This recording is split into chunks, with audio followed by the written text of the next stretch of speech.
По шине проблема у нас вытекает именно из-за неправильной заточки. Угол у нас 90 градусов. Замеряем глубину паза.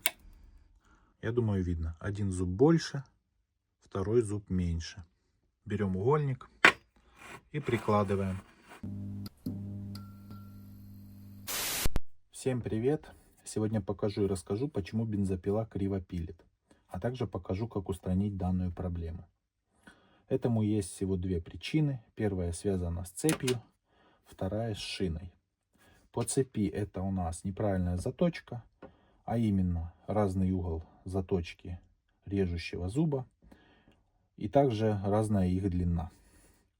По шине проблема у нас вытекает именно из-за неправильной заточки. Это неравномерный износ шины. То есть одна сторона шины изнашивается больше относительно другой. То есть эта кромка у нас будет ниже относительно другой. Итак, как понять, что проблема именно в цепи? Берем цепь и смотрим. Я думаю, видно. Один зуб больше, второй зуб меньше.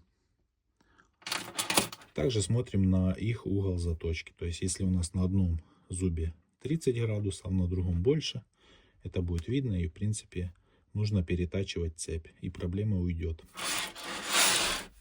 С шиной немножко все иначе. Чтобы определить кривизну шины, нам нужна ровная поверхность. Затем мы берем шину, ставим на ребро. Затем берем угольник и прикладываем к шине. И смотрим. Если у нас есть зазор, значит шина кривая. Сейчас покажу, как это выглядит. Итак, поставили нашу изношенную шину. Берем угольник и прикладываем. И, собственно, вот такой вот зазор у нас остается, что говорит нам о кривизне шины. Для того, чтобы править шину, нам понадобится зажать ее в тиски. Зажимаем. Затем берем вот такое вот устройство. Это устройство для правки шин. Вот так вот оно выглядит. Имеет угол 90 градусов. Имеет вот такой вот барашек. Его можно открутить, заменить напильник. Напильники продаются отдельно. То есть вот так вот. Прикладываем устройство к шине и движениями вперед правим шину.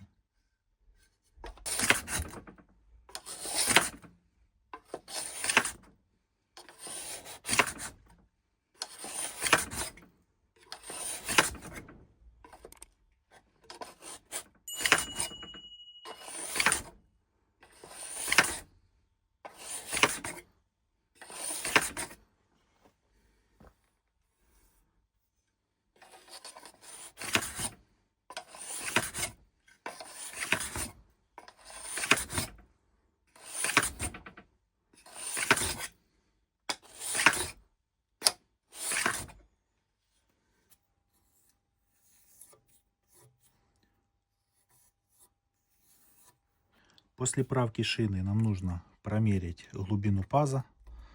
На данной шине она должна быть не менее 5 миллиметров. Эта шина у нас 3/8 пико. И у нас остаток 7 миллиметров. Если же паз остается у нас 5 миллиметров и меньше, шина нуждается в замене. Теперь переворачиваем шину и равняем вторую сторону.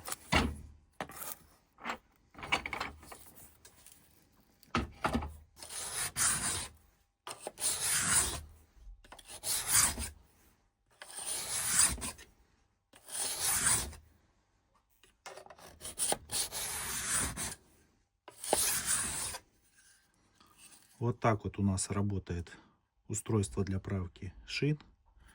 Вот столько уже собралось стружки.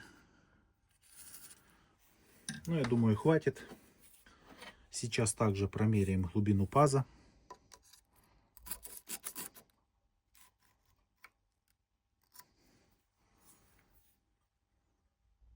Здесь она также составляет практически 7 миллиметров. Затем берем плоский напильник и убираем все вот эти вот заусенцы.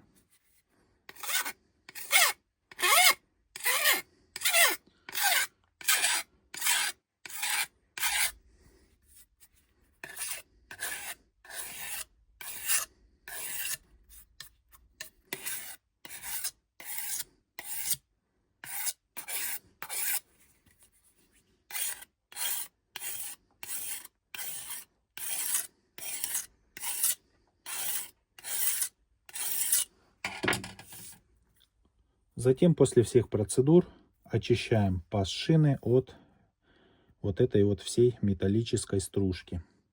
Можно чем-то промыть, там, очистителем карбюратора, либо же продуть как-то.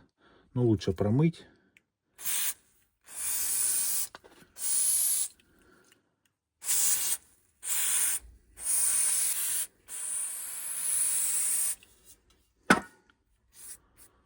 После того, как очистили шину, если у вас на звездочке шины имеется вот такое вот отверстие, не забывайте, что нужно смазать подшипник звездочки шины.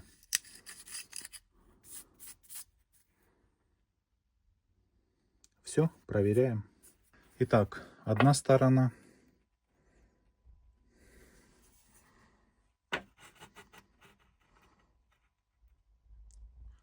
Идеально. Теперь вторая.